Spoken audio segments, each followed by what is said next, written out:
你知唔知香港每3個人就有1個患高血壓，但佢無聲無息，你可能完全唔知。炸彈一爆就係中風、心肌梗塞、腎衰竭。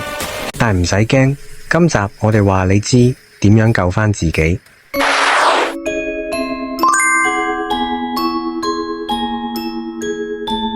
今日我哋要拆解一個好多香港人都有，但又未必好明嘅都市病——高血壓。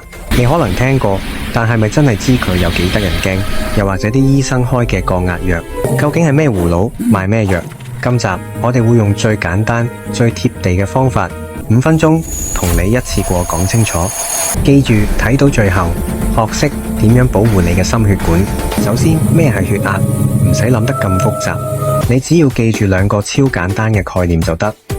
第一，將我哋成個心血管系統想象成一個水球，個水球就係你嘅血管，入面嘅水就係你嘅血液。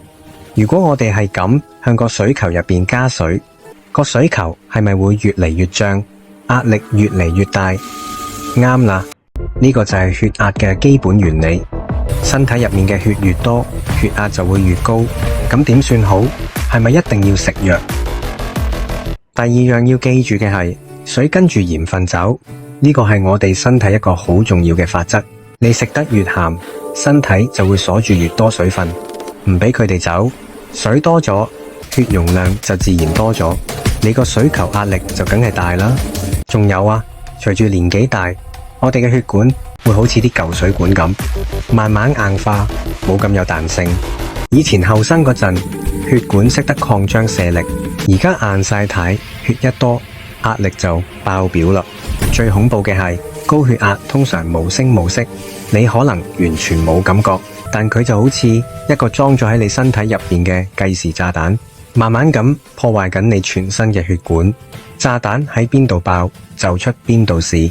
如果喺個腦度爆，就係爆血管中風；如果塞住咗心臟嘅血管，就係心肌梗塞；如果搞到腎臟啲微絲血管，就會引致腎衰竭，到時就要洗腎㗎喇。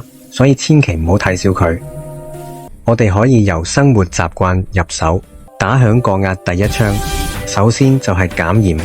香港人出街食飯，碟頭飯、茶餐廳好多都好重口味，試下叫少鹽，醬汁零上，自己煮飯就用多啲天然香料，例如薑、蔥、蒜，代替鹽同豉油。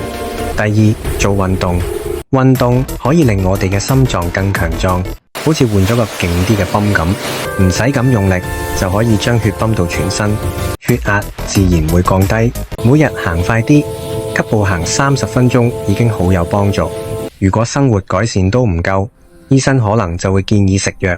大家唔好一聽到食藥就驚，其實啲藥嘅原理好簡單，都係圍繞翻我哋頭先講嗰2個概念。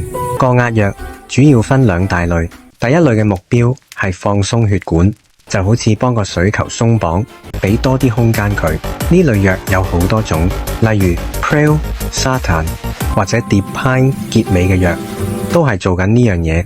第二類藥嘅目標就係減少水量，直接幫你身體排走多餘嘅鹽分同水分。最常見嘅就係利尿劑，即係去小便藥。水少咗，你個水球壓力自然就細返啦。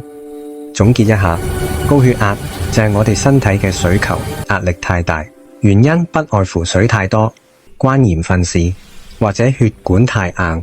我哋可以透過減鹽、做運動去改善。有需要時，醫生亦都會用放鬆血管或減少水量嘅藥物幫手。最緊要嘅係定期 check 下自己嘅血壓，因為佢真係無聲無息。如果你對高血壓仲有咩問題，記得留言話我哋知。覺得今集幫到你就記住 CLS Comment Like Share。我哋下集再見，拜拜。